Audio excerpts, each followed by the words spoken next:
Today, we're separating fasting fact from fasting folklore. Does intermittent fasting actually boost autophagy in the aging brain, or are we just getting hangry? Can multi-day fast help insulin resistance, the number one metabolic driver of cognitive decline? And where's the line between therapeutic hormesis and muscle wasting in older adults? I'm Dr. Josh. Let's get into it with longtime fasting coach and author Doug Graham.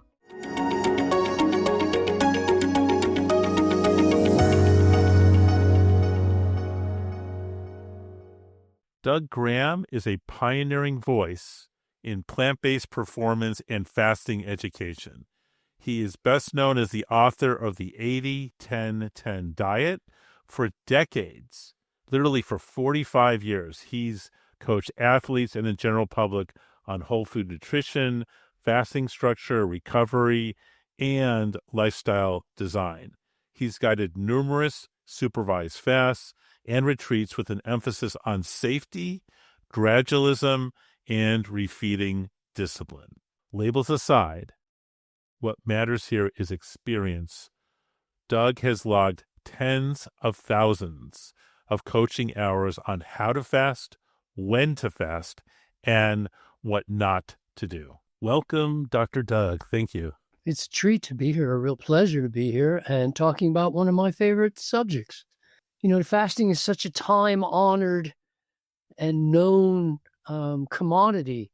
When people lived in totally, I'll say, jungle, primitive conditions. There's just not always food available.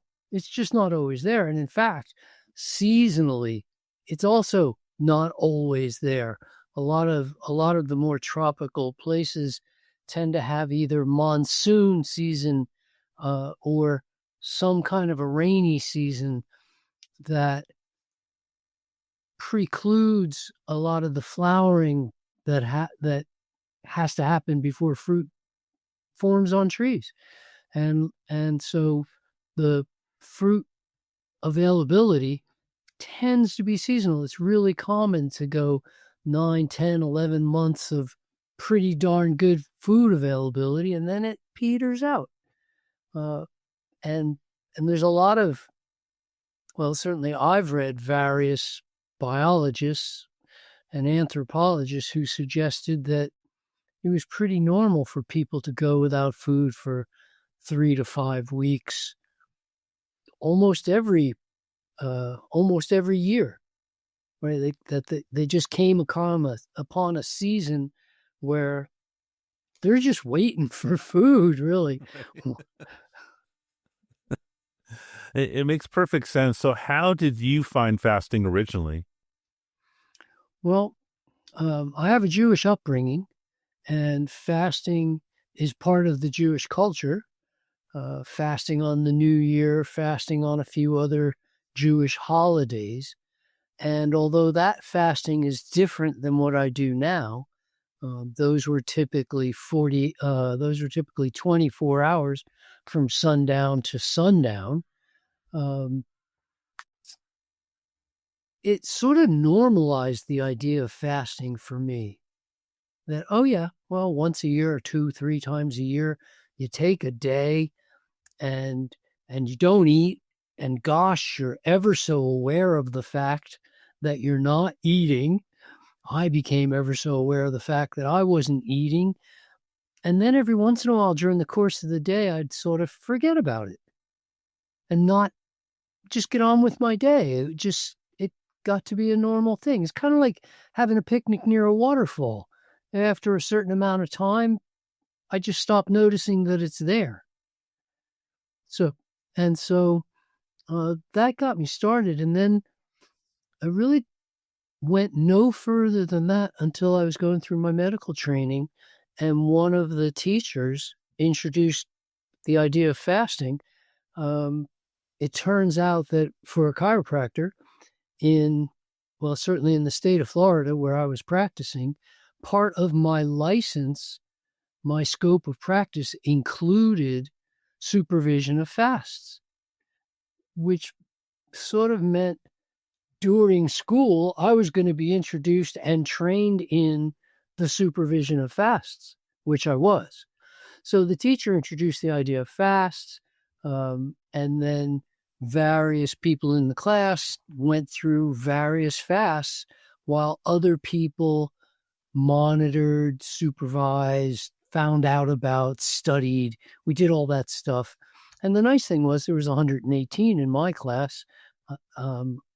So I got my first experience with a 2-week fast was with 117 other people. Oh, And that's amazing. yeah, and I did that a couple of times going through school. So I had like 500 fasts under my belt by the time I'd done 3 or 4. But 500 other people got to find out about their experiences, and we would talk about it and monitor it, basically, vital signs and other things. I started learning, and it fascinated me. So I'm an avid reader, and so I started looking for books that would tell me more, and there are several. There's The Science and Fine Art of Fasting, Herbert Shelton's book. There's Paul Bragg's Miracle of Fasting. There's Fasting Can Save Your Life. There's quite a few fairly good books on fasting that tell a lot of the detail. And when I graduated, I then joined an organization where all of the doctors had certification for supervising fast. Some of them ran fasting facilities. I'd never even heard of such a thing. But some of them ran facilities where people came to fast. In fact, there used to be 7 of those just in Florida. There were, back in the 80s, 7 of them in Florida.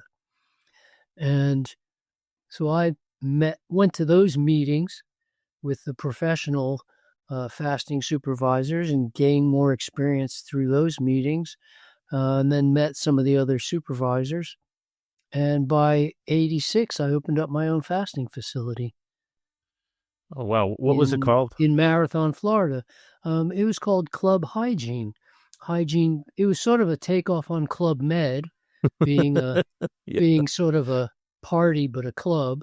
And although there were no club fees, and hygiene named after the Greek goddess of health, Hygeia. So I just used the word hygiene, which is the science of human health. And Marathon, that's on the beach. Was this on the beach? Marathon's down in the Keys, about 2 hours south of Miami. Right. So was it on the water? Yeah, well, it was canal front. Okay. It was canal front property, about 200 yards from the Gulf. So we had a little paddle boat, or you could swim. I typically swam out every day and just swam out into the Gulf. Wow. So one question that comes to mind is like, why aren't you still doing that in Marathon? I mean, Marathon's still, the Keys are still beautiful. Yeah. It turns out, as I mentioned, there were 7 facilities, and the state of Florida decided that was something they didn't really want. Interesting. I had no idea about this. Wow. And they made it increasingly difficult. So there was one in Bonita Springs. There's one in Fort Lauderdale. There was one up in West Palm. I opened one down in Marathon. There was something way up north. And they got political pressure until mine was the very last one. And then I started getting pressure. And what they said was, we like what you're doing, but we'd like you to do it in a place that's zoned differently than what you were zoned for. And they said, well, if you go over here, then you could do it It was basically going to cost me about $2 million at that time. And I just said, I mean, you're pricing me right out of existence. Wow, this is back in the 1980s? Yeah. Oh, wow. Well, by the time I had to close was 96. I just couldn't put Okay. them off anymore. Unbelievable. Yeah. Wow. So it was open for 10 years. Wow. And I understand you still lead fasting, but I think in retreats, Right. not necessarily in Florida. Correct. In fact, uh, there is a doctor who still does fasts in Florida, but in the same way that I do them.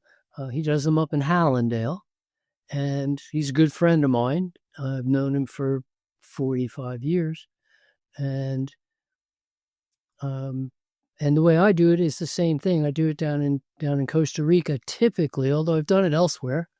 Done it in Hawaii, done it in England, done them in their various spots. But I like Costa Rica as the best spot, I think. I get the best food that I've ever imagined. And so I can break with really excellent food. It's much more of an immersion into nature. So we're surrounded by bird song 24/7. The birds are going. And it's up in the mountains, so it's not super hot or buggy, but it's warm and it's got more seasonal weather. So I know if I go the end of January till the middle of March, it's probably not going to rain even one time. So I get great weather, perfect temperature, comfortable, got all the things I need.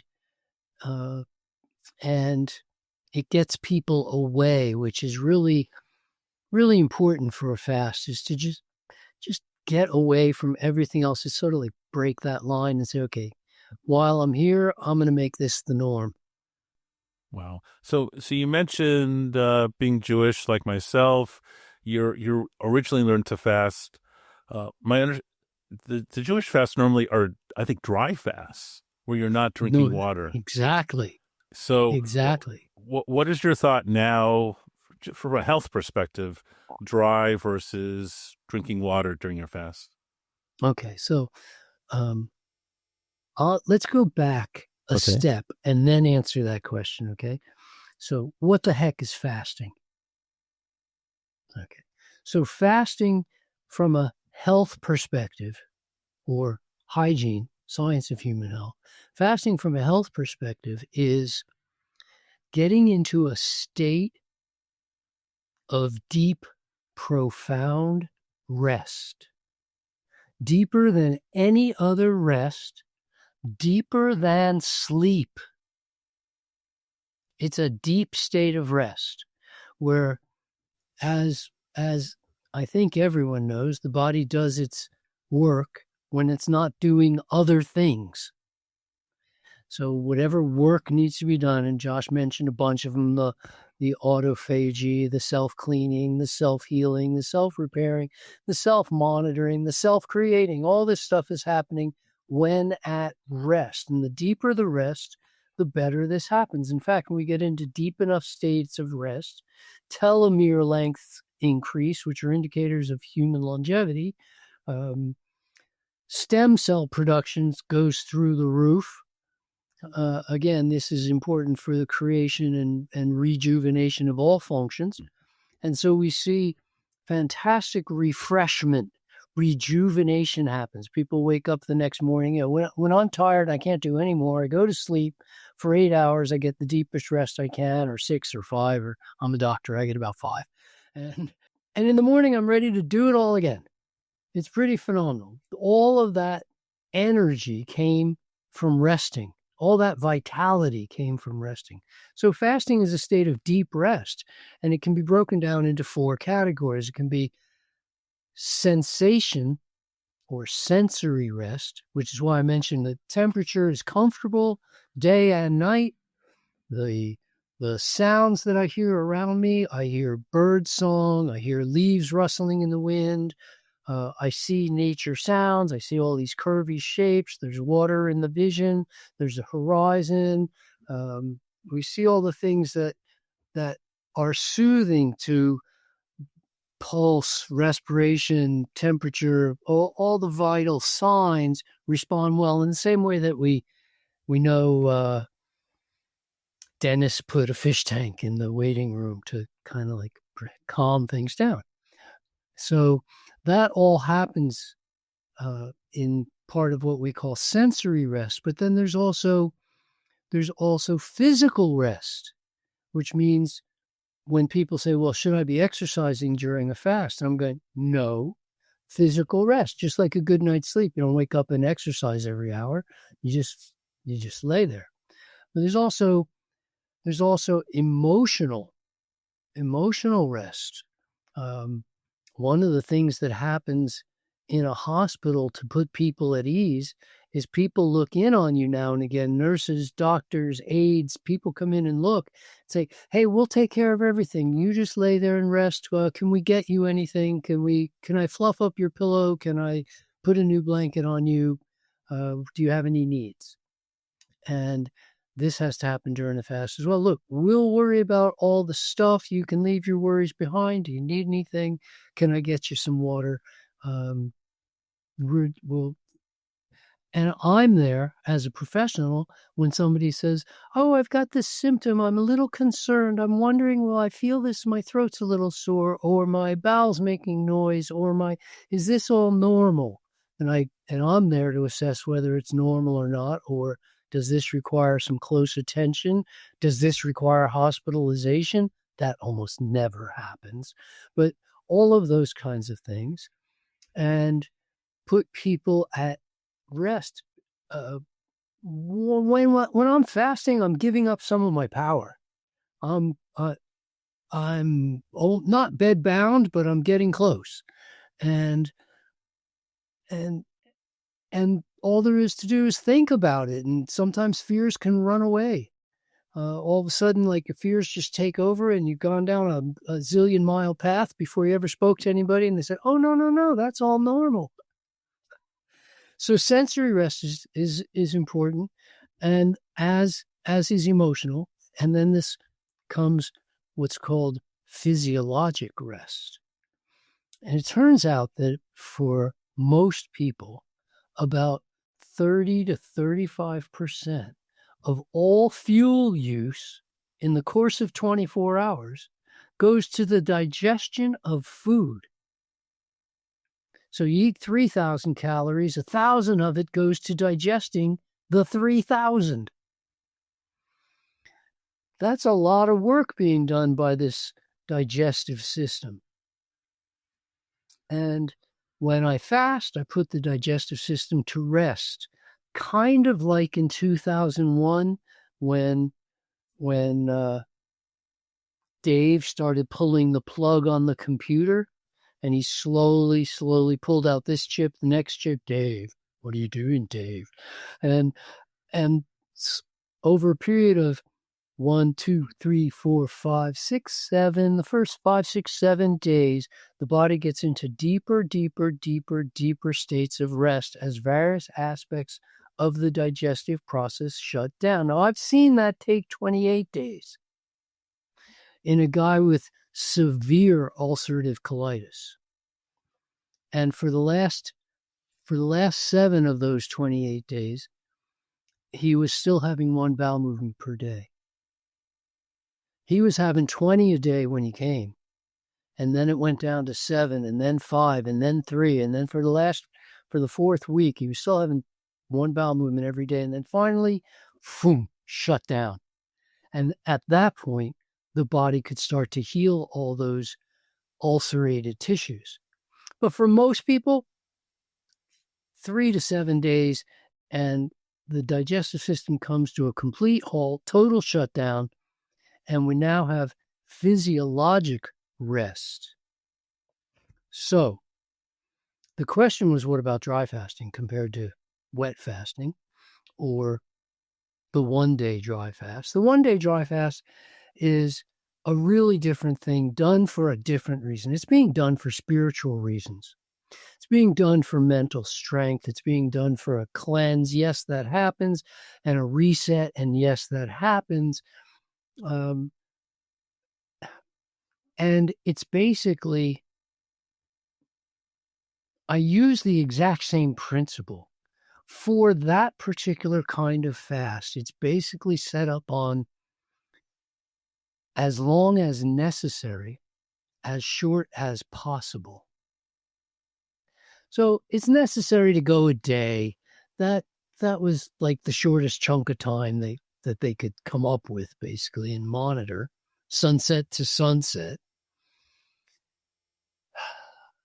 And still, it wasn't a week. It wasn't 5 of those. It's just one day, just to prove the point. Oh, yes, I actually am master of my domain in that regard. And yes, I'm aware of the fact that I'm fasting. Holy cow, I'm not eating breakfast. I'm really noticing it. But then as I just get involved in what I'm doing, I kind of forget about it and come to really not think about that so much. And I've never, please correct me, as well as I've never heard of people getting into serious medical conditions as a result of that one-day dry fast. The millions of Jews that fast every Yom Kippur, I never hear about them having problems with the fast. I mean, I've seen brittle diabetics have issues, but apart from that scenario. Okay, diabetics. And that was a different problem. It was insulin. Okay, yeah. So, however, current medical and sport knowledge says drink enough water to stay hydrated at all times. That being hydrated is advantageous to being dehydrated. That dehydration causes rapid wear and tear on cartilage and a whole bunch of other tissues. That being dehydrated more than 1% of body weight, which is for most people somewhere between a pint and a quart of water, results in measurable decline of physical, mental, spiritual, and emotional performance or function. Measurable. Now, the body knows about it long before then, but our technology can actually measure physical decline in function, compromise, at 1%, just being a pint low on water. It's pretty amazing. Doctors convert that into the common saying of 8 to 12 glasses of water a day. I haven't found 8 to 12 glasses of water a day are so necessary on a raw food diet, where the food contains a lot of the water that I require. Yet I still have every intention of remaining hydrated and drinking however much it takes me to remain hydrated. I know that hydration works best for mental clarity. It works best for motivation. It works best for physical performance. It works best for blood pressure and on through a wide variety of conditions. And somehow somebody got the wise idea that dry fasting would be a smart thing to do. And I'm going to say absolutely not. I've met way too many people who then died on dry fasts. And unfortunately, I have to say, I really think there's going to be more of those. There's going to be more of those. Yeah. There's a lot of... Yeah, good. I was just saying, I'm not an advocate of dry fasting either. I mean, I am beyond maybe for religious or spiritual purposes for a day. I mean, for a day? Yeah, for a day, fine. For a day, fine. But going 3, 5, 7, 9... In Mexico City, somewhere around 1980, I can't tell you exactly when, but somewhere around 1980, there was an earthquake. People got buried alive. For 9 days, they were pulling adults out of the rubble. And then no more. For 11 days, they caught the last live person after 11 days, and that was an infant. An infant had gone 11 days without any water. Now, an infant's body is approximately 75% water. An adult's body is closer to 60%. And so I can understand why an infant might go a bit longer. And people often ask me, how long can I go on a dry fast? And I go, what, until something bad happens? I have no idea, nor do I wish to find out. I don't want to find out how many x-rays I can get until I get x-ray poisoning. I don't want to, there's a lot of things I don't want to find out. How long can I hold my breath, with tape over my mouth and nose? I don't want to know. And certainly for dry fasting, I think the 1-day dry fast has shown its efficacy through a variety of religions. A lot of different religions incorporate fasting of that type. Fine. And so I go back just because there's also some confusion about the word fast itself. So it's one of those words that means a lot of different things. In the situation I'm describing, the history of this word came from nautical terminology, as many words do. Okay? And what would happen is you would take your little boat and you'd come up to a wharf, or you'd come up to a beach, and you'd take a piece of rope and you'd tie your boat to whatever you could. And that was called to make fast, which eventually became fasten. We fastened one thing to another. Well, to make fast your boat ensured that it was still going to be there when you came back. In other words, it was just going to keep doing the same thing it's doing until you decide to have it do something else, which is kind of what fasting is. We just stop doing all our normal things.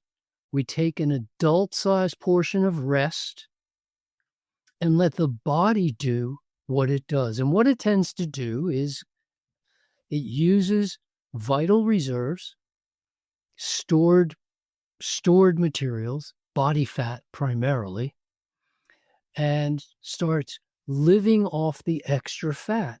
And along the way, since toxins are stored in our fat, it does that fancy word, autophage, self-eat. The body consumes itself, gets rid of the waste products, gets rid of the excess proteins, gets rid of the body fat, gets rid of foreign materials, and uses all that for fuel that it possibly can. Meanwhile, there's two organs working like no tomorrow, and those are kidneys and liver.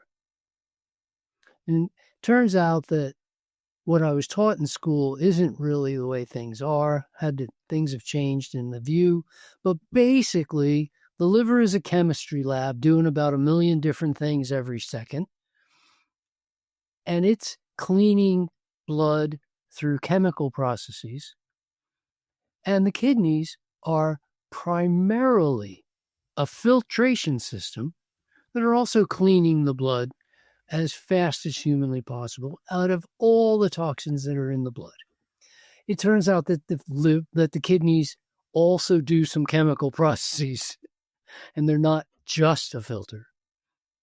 Yet, it's how they're perceived, as primarily a filtration system. So we've got the filtration system in the chem lab, And when I get into deep states of rest, give the muscles a break so they can stop producing waste products of metabolism. Give the digestive system a break so that it can stop producing waste products of metabolism. Then get into physical rest and stop producing waste products of metabolism. By the time I get into that deeper state of rest, my liver and kidneys can play catch up. And the way the catch up is demonstrated is not only visible, but palpable. It's demonstrated as what is typically called rejuvenation. What Victoras Kulvinskas called youthing. A person truly feels and looks younger after a fast than they did before. And it shows in a variety of ways. The eyes come forward instead of sinking in. The cheekbones become more pronounced. The wrinkles go away. The pores get smaller. The skin starts looking like porcelain. The teeth get brighter, oddly. B12 absorption goes up. And for most people, when I measure B12 levels before and after a fast, it's higher after a fast, after no consumption, than it was before the fast, because absorption was improved.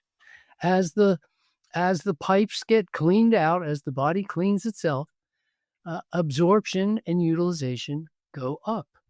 So all sorts of cool things happen. And in the last 4 years, I've had a paraplegic come each of the last 4 years to my fast, and they all walked out. Nice. Which is pretty cool.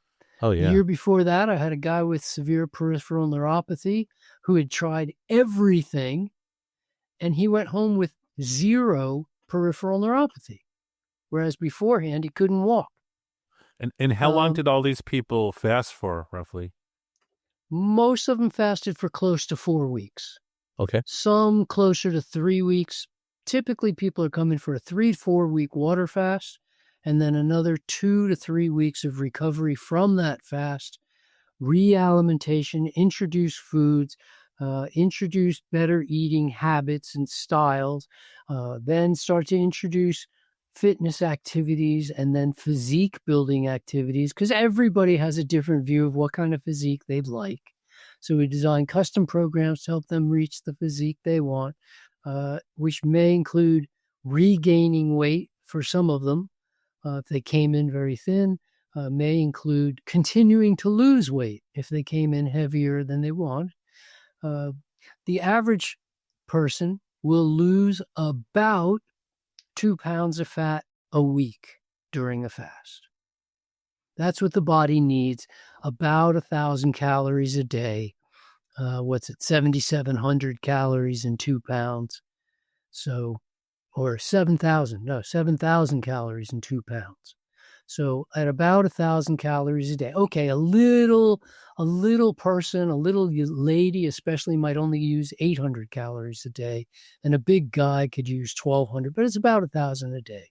So the average person will lose about 2 pounds a week of body fat during those 4 weeks. And if they wish to put it back on, then we create a eating plan that will allow that to happen. If they still haven't hit goal weight, then create a plan that allows them to head towards goal. Then introduce fitness activities at a little bit higher level so that certainly by the time anybody goes home, they can easily go through the airport. They can go through a full day of work, whatever it is that they're going back to. Wow. So I interrupted you for a second there. So were there other recent examples you wanted to cover?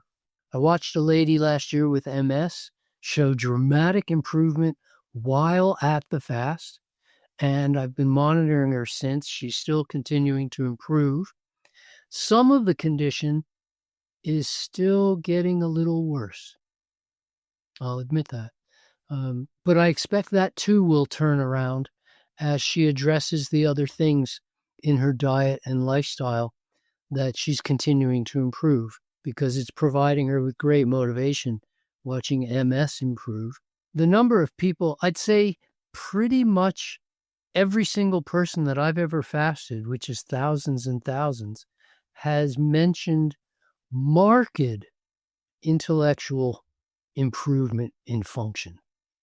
Interesting. Marked. Is that during the fast or after the fast or both? Both. And continuing to improve as long as the diet stays clean. I'll tell But you what. market, profound mind. All of a sudden they can remember stuff. They can remember stuff from recently if that had gone away. Remembering names of people that they thought they'd forgotten. Just better ability to pay attention and repeat back what they heard. Things like that. Just profound faculty improvement.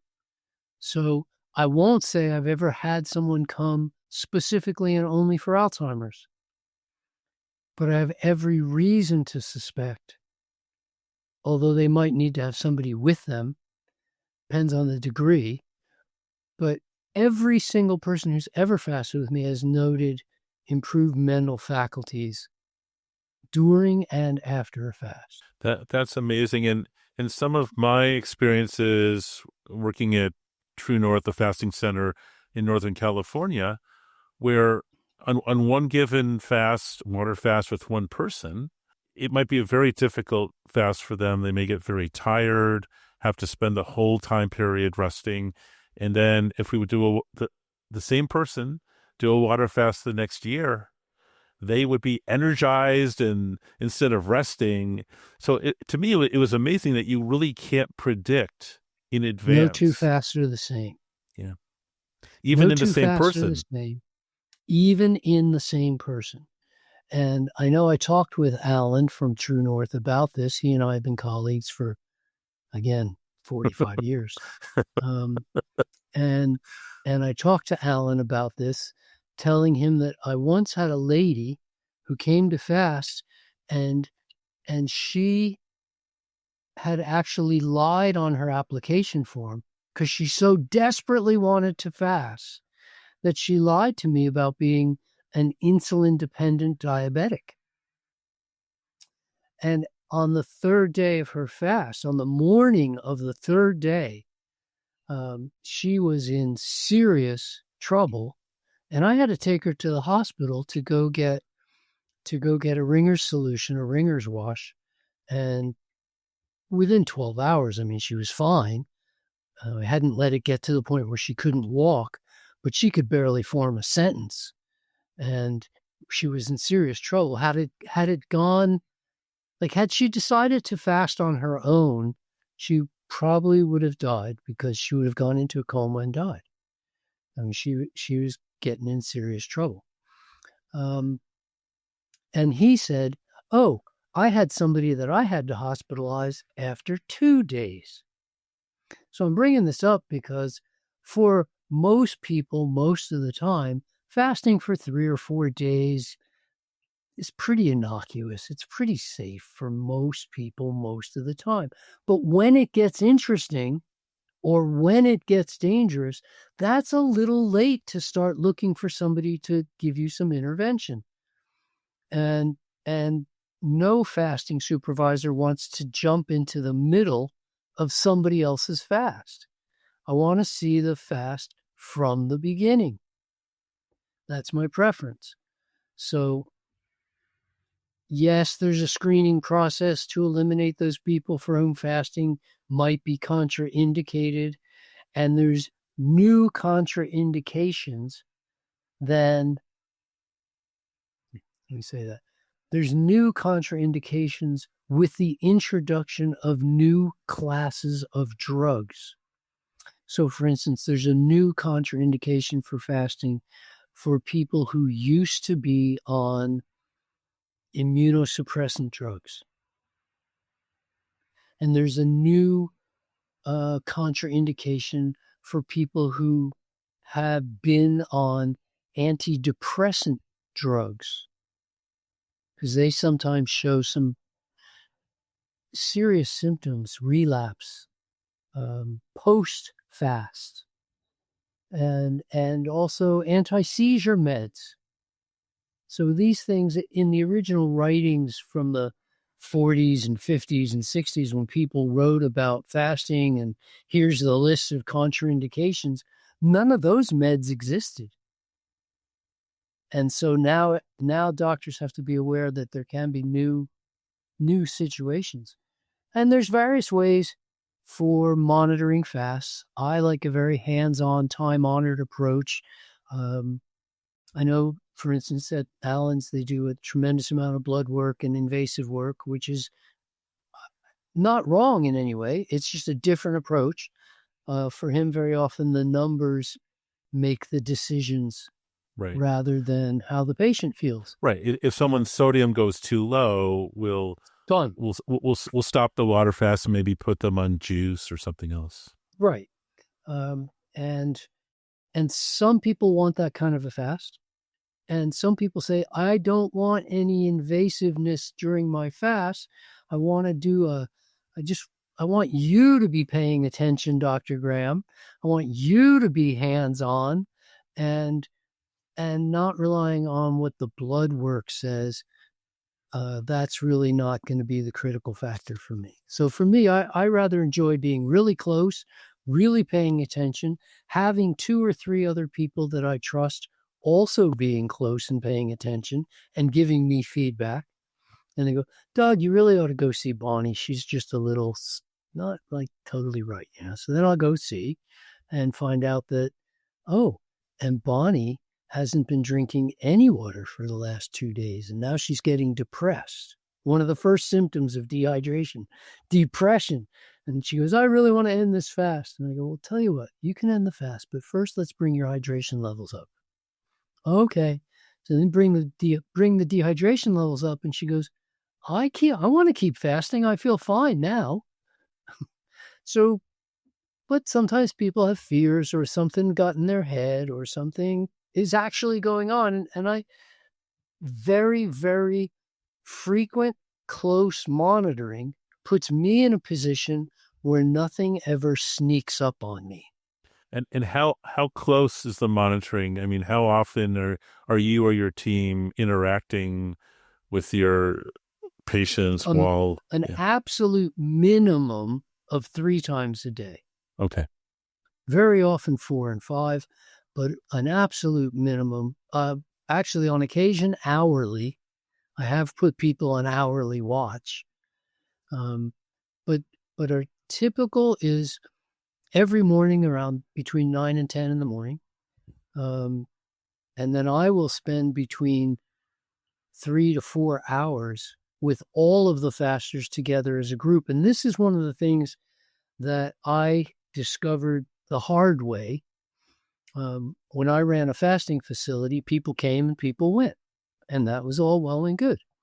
And they might be there for a month, or they might be there 3 weeks or 6 weeks or 8.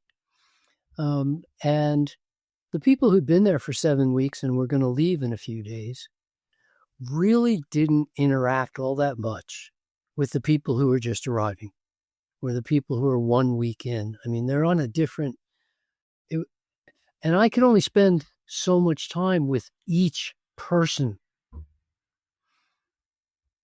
Now what I'm doing is a group setting. Everybody arrives together. Everybody starts their fast at relatively the same time. And they're all going home together, even though each one is still going to have their own unique individual fast. For the bulk of the fast and the bulk of the recovery, as the expression goes, they're all in the same boat. And a teamwork develops, and a camaraderie develops, and a family develops, and friendships develop that never, ever, ever happened in the 10 years that I ran a fasting facility that was more like a hotel. It just never, the interactions are just so different, to the degree that one guy at one fast started a club while he was at the fast. He started a club, and the club was called The Limit. And then he came to me and he said, well, I started this club. It's called The Limit. And what I want to know from you, Dr. Graham, is what's the limit? And I go, what the heck are you talking about? He goes, well, I'm here for 42 days. How long can I fast? And I said, 2/3 of your fast, 2/3 of your stay. You can fast for 4 weeks and recover for 2. That's the limit. I really don't want to get less than half the length of the fast for recovery from a relatively long fast. Or you mean less than a third? So you could do 2/3. Half the length of the fast, a third the length of the stay. Got it. Okay. So if they fast 28 days, they're going to recover for 14. And that will more than do the job. Now, in reality, they probably only need 9 or 10 days for recovery. But not every recovery goes perfectly smooth. True. I've seen people who couldn't eat for 4 or 5 days when they started breaking their fast. I've seen people after a week did something silly, and the next thing you know, they're vomiting for a day, or they got sunburned, or they overexercised, and they really had a setback that cost them a few days. And by the time I'm sending people home, I want them fully functional. Of course. Really like the picture of health. By the time they're going home, they want to be the picture of health for their family to see, for everybody to see, and for themselves as well. That they've hit their weight goals, they've hit their diet goals, they're physically doing better than they were before they came, and they're still on that steep uphill slant, and things are just getting better and better. So I allow a few extra days, and I make this guideline, 28 to 14 or 21 to 11 or whatever the number of the length of the event happens to be. And can there be special considerations? Yes, some people want to get an early start, and they might start fasting a day before they arrive. So they can get a little more, they can squeeze a little more, and they go, oh, and after the fast, Dr. Graham, I'm going to stay in Costa Rica for 10 days and have a holiday. You go, okay, so we could stretch it to 30 and 10, or 30 and 15, which is really 45, but you're only with me for 42, and okay, and you're a young person, and you're in good health, and you're athletic. You've got all the things going for you that reduce. I mean, pretty much with every decade of life, recovery takes a little bit longer. So we got to look at a lot of factors, but my general guideline is half the length of the fast. And in my world of fasting as a professional, I'm going to look at anything less than 14 days as a short fast and more than 28 as a long fast. So somewhere in the middle, 21 to 28 days, it's really just a moderate length of fast. But to the world's outside view, that's a big fast. 28 days is a long fast. Of course it is, yeah. Yeah, of course it is. It's quite something. Even when people say, oh, yeah, well, every religious leader, they all went 40 days. Oh, yeah. Okay. So how do you handle someone who's on medications before they fast? Pretty much the same as all the other professionals. I want them off the medications before they come and fast. So I'm going to go through a period of time of consulting with them to help them get off the meds, or it's something they can do on their own or with their doctor. However, there are some medications where that actually is not necessary. There are a few medications where you can say, you know what, that's not a big deal. For instance, some asthma medications, for instance. Asthma, I don't know if you've ever had an asthma attack, but it's a scary thing. A full-blown asthma attack is a way scary thing. People end up in the hospital because they can't breathe or they can't breathe out. Right. No, I'm glad I never have, but I've seen it hundreds of times. It is scary. It's scary. Yeah. And so I've had people who suffer from asthma come and bring their asthma meds with them, and I make a deal with them. I say, look, keep them by your bed. If you need them, well, they're there, but the chances are you won't need them. And it's really fun at the end of the fast to watch people flush away or throw in the trash various meds that they say, you know what, I'm never going to need this again. I'm never going to need this. But I think as responsible as a doctor can possibly be in my position on that,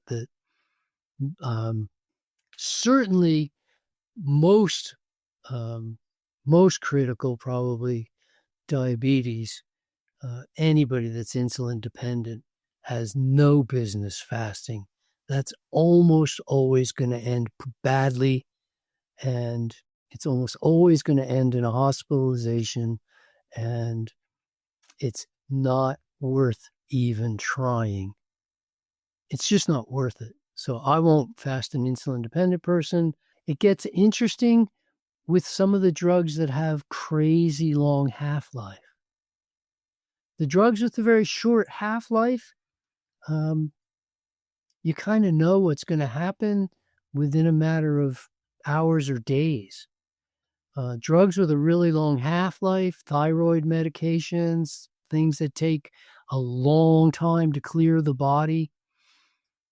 It's an interesting mix. So I'm not going to say, typically I'll say 3 weeks of medication free. You can go 3 weeks, you're on the right track. I would much prefer 3 months. But you haven't we used any med? Yeah. I was going to say what we would do with thyroid medications is we would have the patients cut their dose up in half during the fast. Right. Because that's one that you can continue. And there are, even though it's okay, and this is part of the professional training that non-professionals don't even know it exists. They're unaware that it exists. And then they, because they're unaware it exists, it's hard to tell somebody what I learned in 4 years of med school. In a nutshell, what did I learn? I learned life is really complicated and expect the unexpected. But and so there are people out there. I know there was a guy this year in Bali supervising fasts because he had fasted and now he wants to supervise fasts. I'm going like, there's a lot more to know. Okay, when you just look at me or I just look at you, I don't see what you're aware of. But doctors are the same as builders. When a builder looks at a house, he sees something different than what I see. When a musician watches a band play, they see something different than what I see. I sat with a bunch of professional basketball players one day watching TV, watching a basketball game. And I said, while we're watching this game on TV, are you guys seeing something different than me? And they all said, yes. And I'm going, oh, right. So when I'm looking at a faster, I'm seeing things differently than just somebody who's enthusiastic about fasting or somebody who's enthusiastic about health and they decide they want to take other people through fasts. And what eventually happens is something that a fasting supervisor from Australia, Dr. Alec Burton, told me back 30 years ago. And he said, Doug, every fasting supervisor loses a patient. We've all lost at least one. It happens. There's nothing you can do about it, no matter how careful you are. There's nothing you can do about it. If you're doing fasting supervision long enough, you'll lose somebody. Yeah, I count my blessings. I count my blessings that hasn't happened. Right. And yet, I know people out there supervising fasts who have a death every year. Right. And That's they're not not good. doctors, and they're just, I think, not only giving fasting a bad name, but they're harming people just left, right, and center. A death every year is just No, inexcusable. there's no reason for that. It can be done safely. It can be done responsibly. Fasting is a natural and normal human process, even though today's humans, well, we're almost to the point of not having any humans left, but certainly having healthy humans are becoming fewer and farther between. So many problems, so much history, so much drug use, so much compromised health. And still, the way to regain it is through fasting. That's the rejuvenation. That's beautiful. With autophagy, getting rid of damaged proteins and other molecules in the system. Let me ask you, Dr. Doug, you mentioned people's thinking gets clearer both during the fast and after, and you also shared an example of MS, multiple sclerosis. My experience with especially autoimmune conditions is people would get better, or if they had gut issues, it would get better during the fast. But then with refeeding, maybe about half of them would get worse, but the other half would the improvement would stay. So, and to my mind, refeeding is one of the most important parts of fasting. What is your strategy when the fast is over and you're starting to feed Great people? question, Josh. Great question. You came prepared. Well, I've been doing this for years, not I 45 years, know. but I've done a few I years. get it. I get it. I respect the heck out of it. I tell my fasters that when they start eating, that's when I start working. My work really, I just worked for 4 weeks, giving a 2 to 3 hour lecture every day, evaluating every patient every day, and doing it in a way that they don't even know that I'm doing it, because I'm just interacting with them, having conversations. I've got my interns monitoring them, vital signs, and doing all that. I just get feedback from that, review the forms. And I'm teaching a course, the 36 Laws of Life.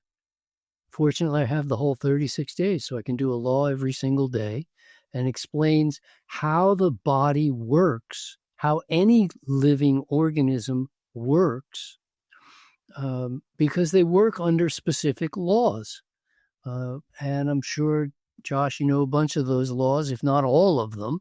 But I explain each law, tell people what they're going to experience this week, talk about some of the misconceptions about fasting, and talk about nutrition without talking about food, talking about nutrition. And that once they start eating, and now we got to feed them 3 meals a day, and everybody come up with a unique custom food program, and start giving everybody a unique custom fitness program, I really start working. Fasters are relatively easy to take care of. Their needs are relatively simple.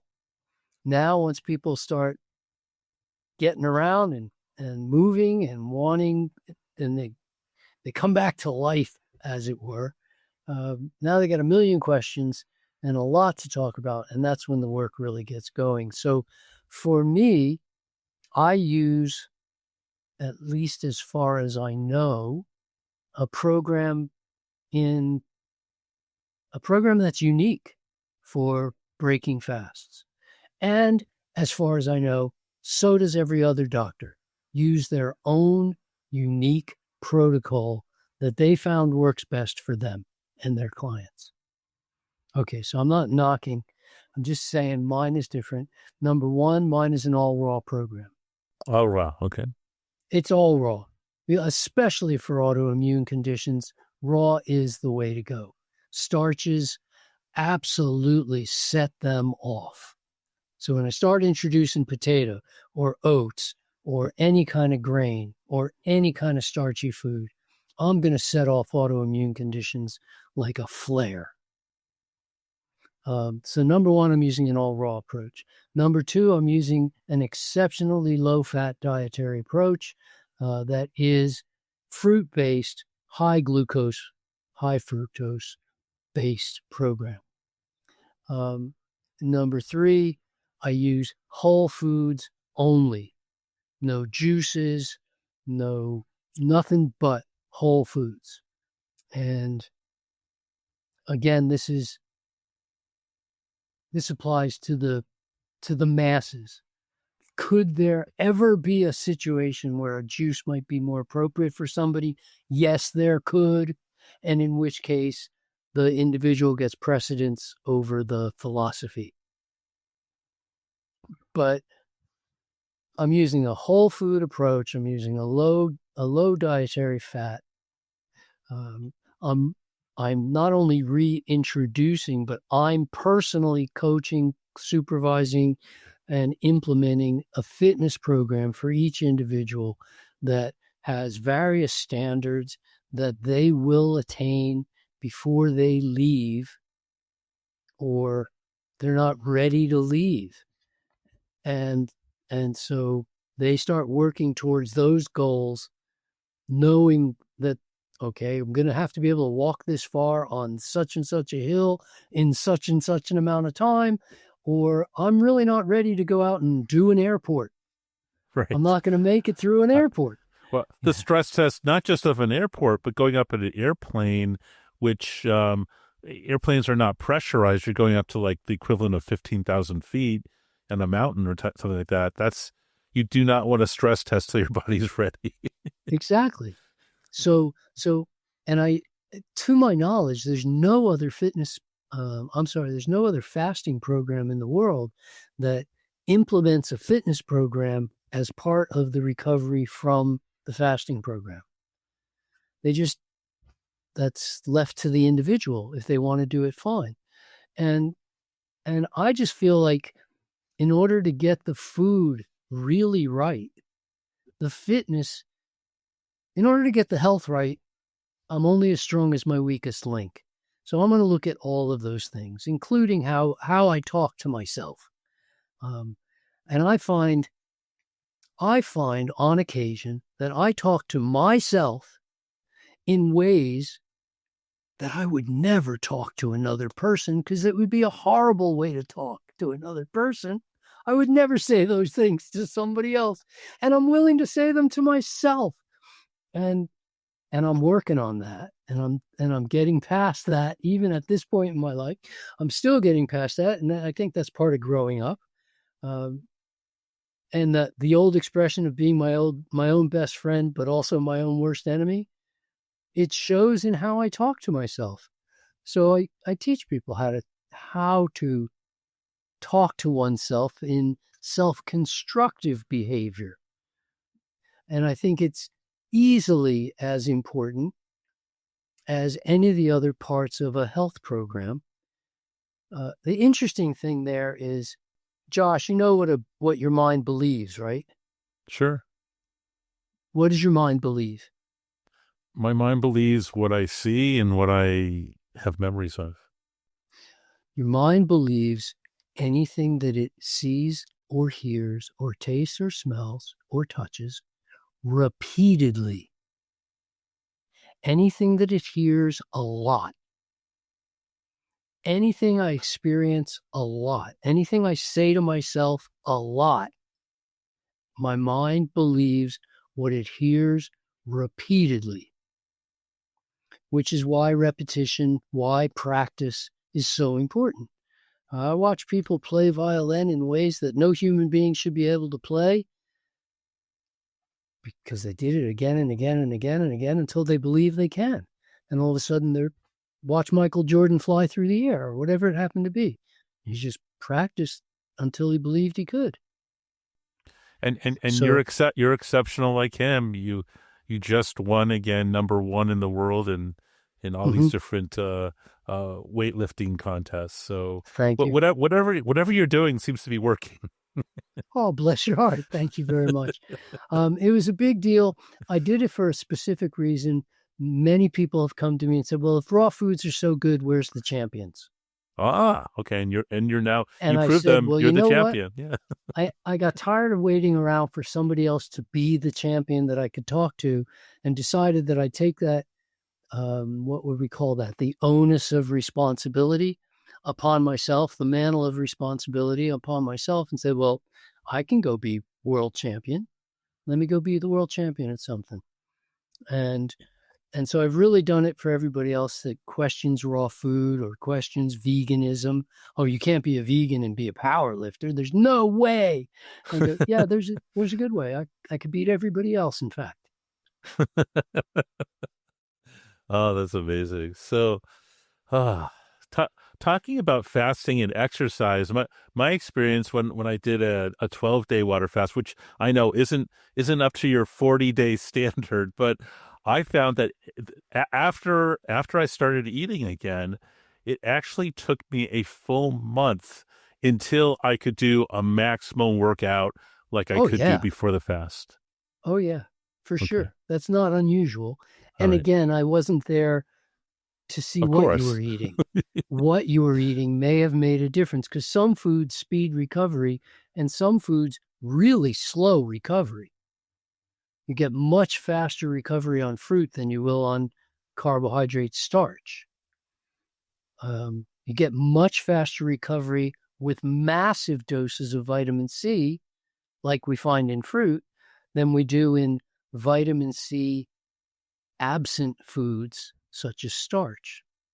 And And so a lot of that factors play in. yeah. Yeah, A that's lot of what did factors me play in in. on day 4 of refeeding. I had some oatmeal, and not only did I have oatmeal, I ate it too quickly. Mhm. My brain was like, "Oh, I can eat again. I'm going to eat this quickly," and that was a mistake. So for most of my clients, for the first week, I control the food. Okay. They control the frequency that they eat. How often they want to come and eat is up to them. But how much they get and what they get is up to me. After about a week, a lot of that urgency that you experience, we've gone past that point and we can start to eat with a little more sanity. But the last week is definitely a fiesta. It's really a feast.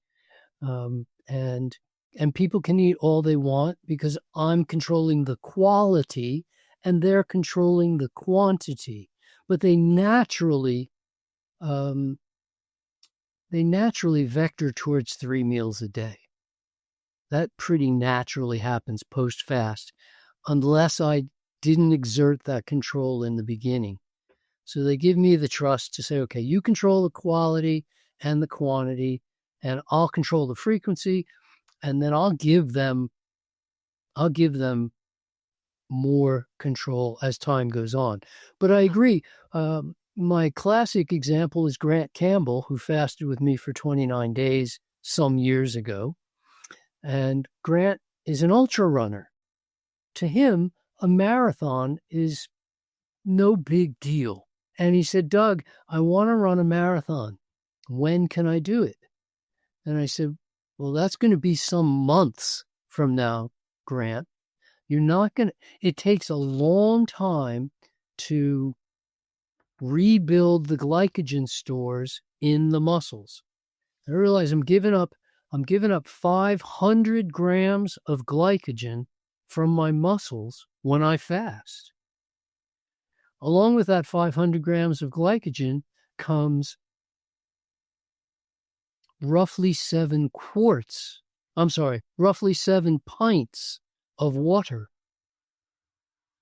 Okay, so in the first 3 days of a fast, a person can lose most of that glycogen and the 7 pints, which means they drop 8 pounds, but they only lost 1 pound of fat.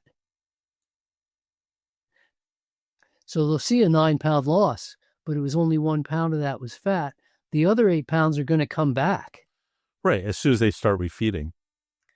But when they start refeeding, let's say the first day they eat 300 calories, and the next day they eat 800 calories, and the next day 1,500 calories, and the next day 2,000, and the next day 2,500, and the next day 3,000, but they've already started exercising, so now they need 35. Very little is getting into the muscles because they're only eating what they're using. They're basically treading water for a long time. So the answer was, I told him, wait 6 months. And he goes, and I also want to run an ultra. I run it every year. And I said, don't even think of running an ultra for 9 months. You're not going to be fully back to that level of refueling into the muscles. It's going to take time. So he did pretty much what everybody does and felt way better after a month than he felt the day or two when the fast first breaks. By a month, he's really putting it behind him. And so he went out and ran a marathon and got 12 miles and bonked. He had no more. He couldn't even finish. He couldn't finish. He walked to the halfway point and said, I'm done. And called me up and said, oh, you were right. He put it to the test and hit the wall. Had to find out. The cool thing was that he went and ran his ultra 9 months later.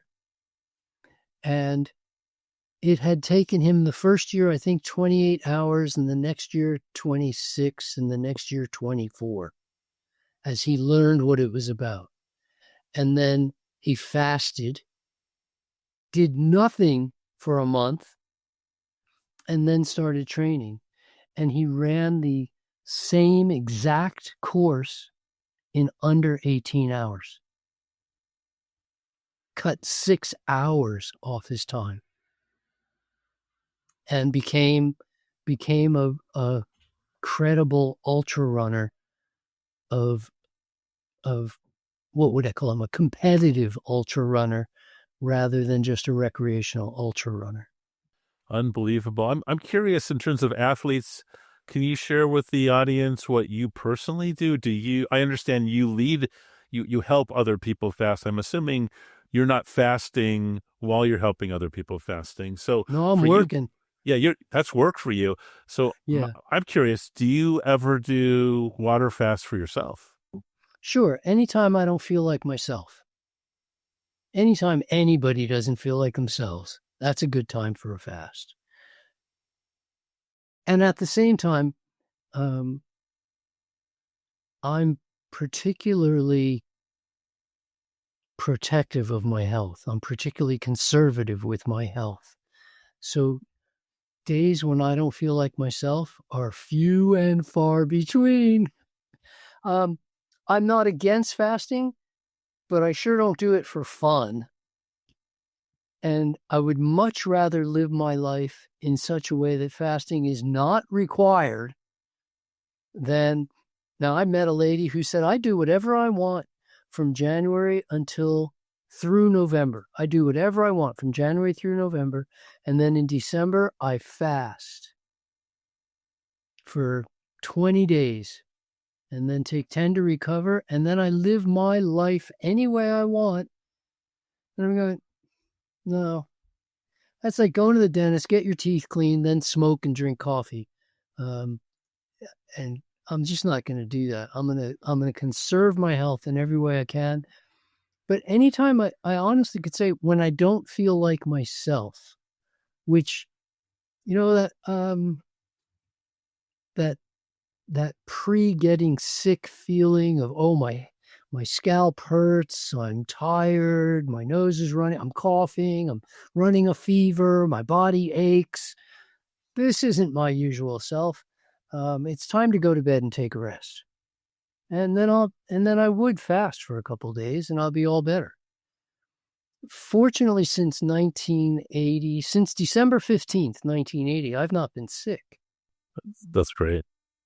I remember that day and I really don't want to repeat that day. That was a horrible day being sick. I don't like being sick.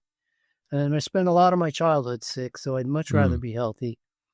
Yeah. And I find that health is pretty easy to maintain all I have to do is live healthfully.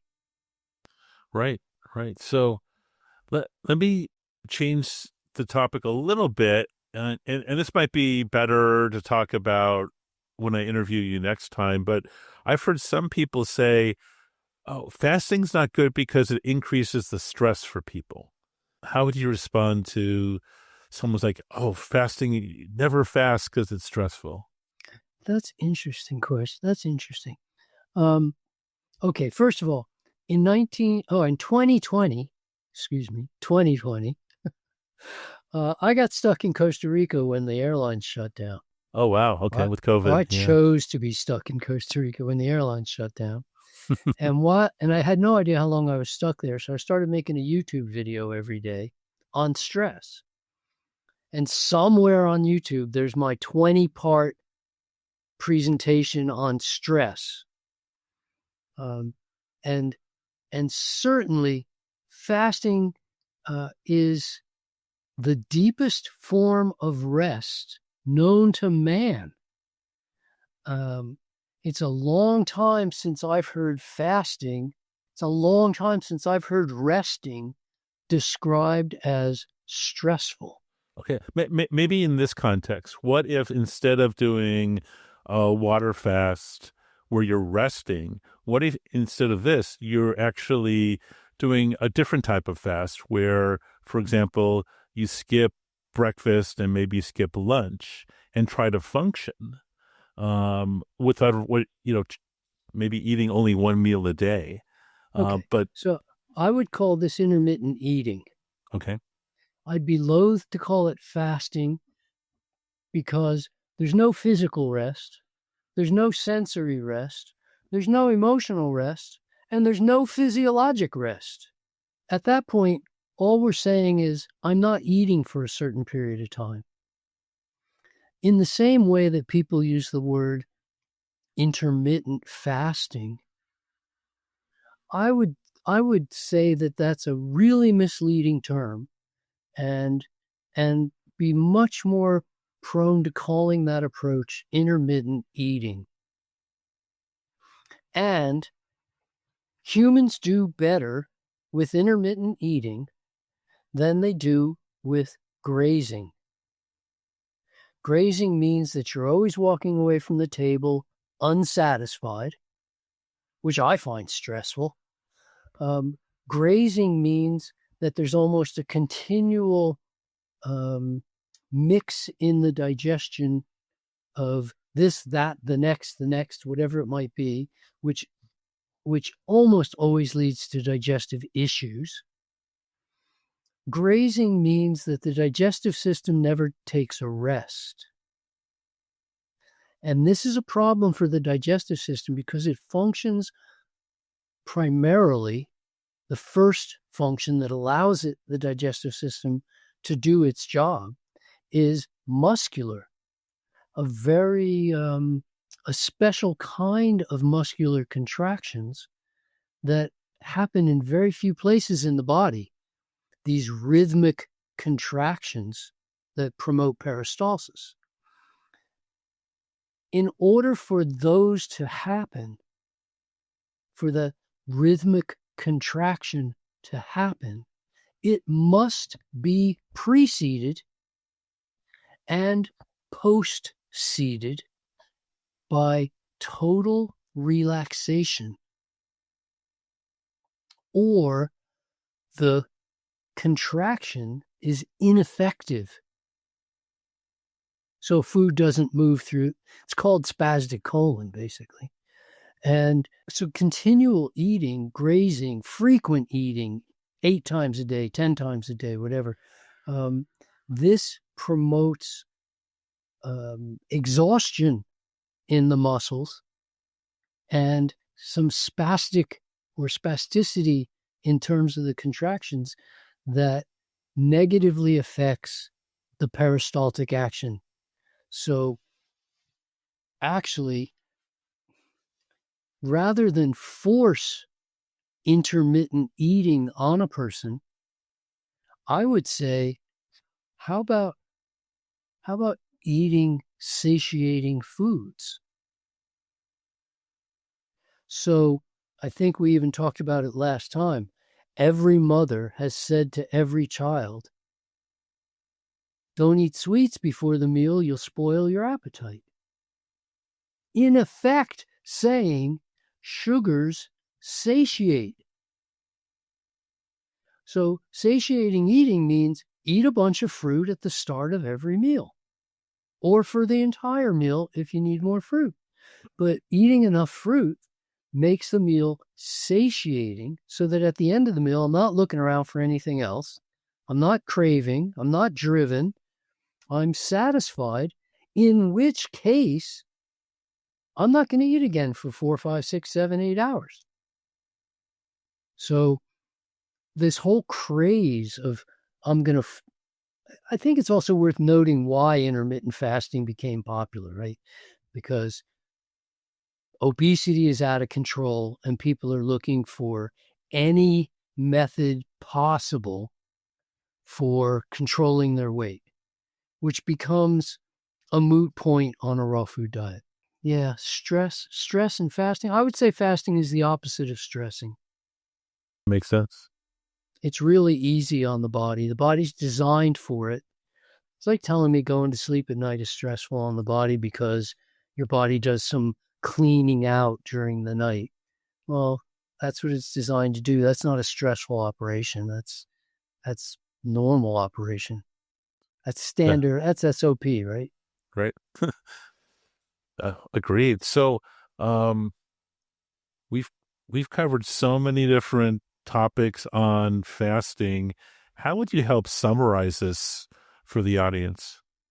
Well, I think Josh, you put your finger on a really important pulse point when you talked about your experience at True North, that if somebody has persistent infections, fasting is the best way to deal with every single type of infection known to man, with the exception of encapsulated infections.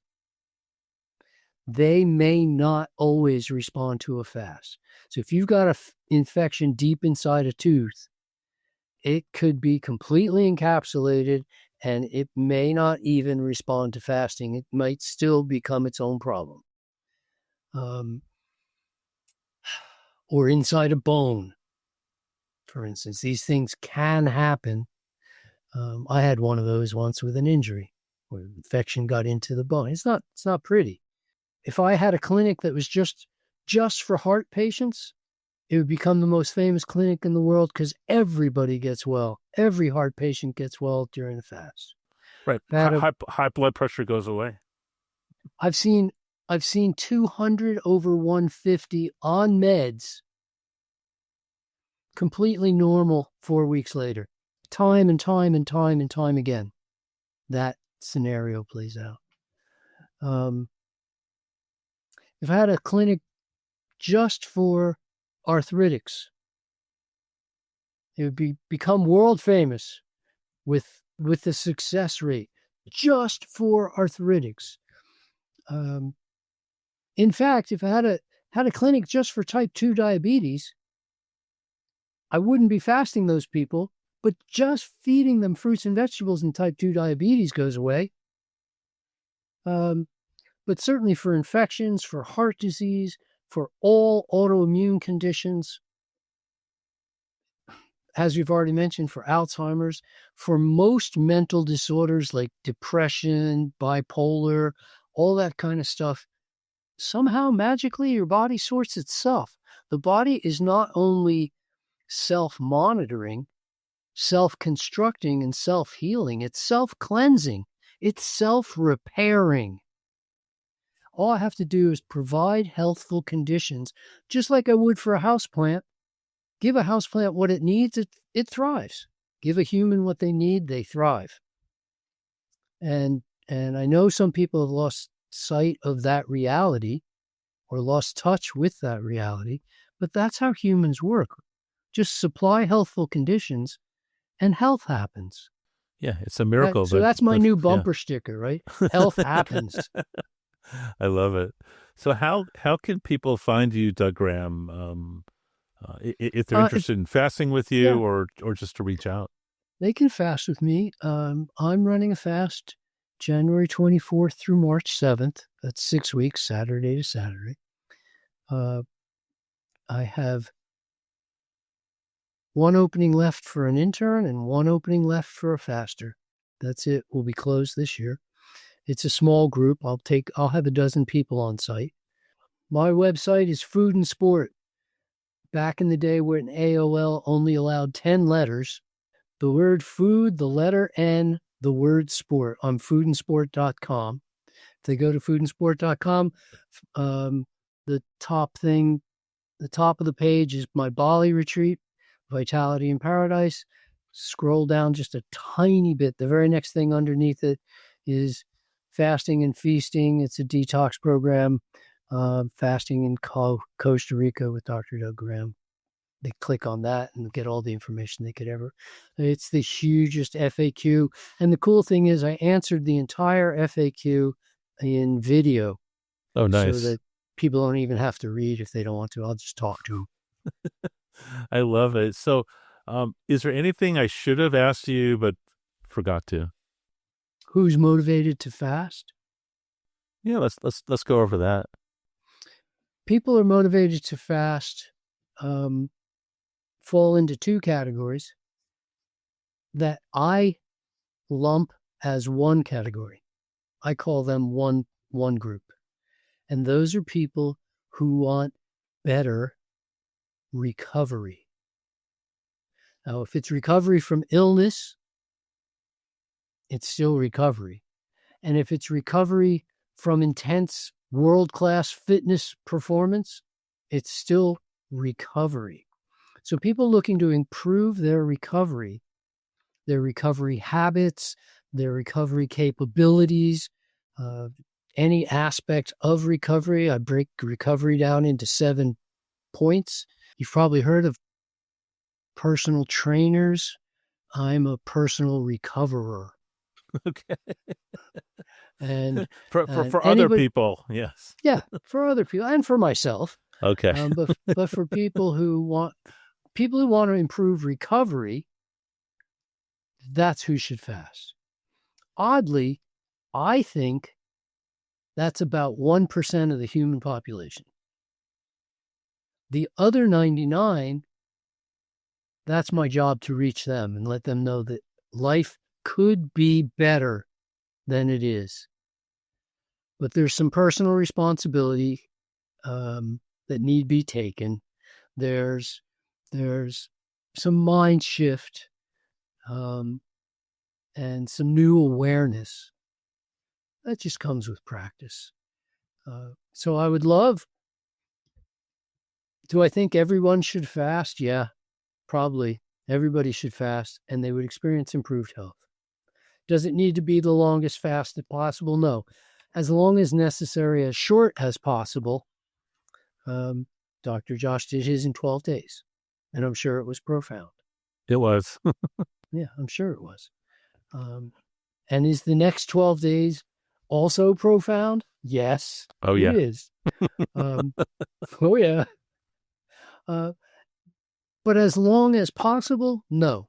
That I'm never looking to make it as long as possible. I'm always looking to make it as short as possible, as long as necessary to get the job done, whether it's to overcome the arthritides or whether it's to reestablish normal blood pressure levels or whatever the situation might be, to regenerate nerve function, which we watch that happen at an accelerated pace during fasting.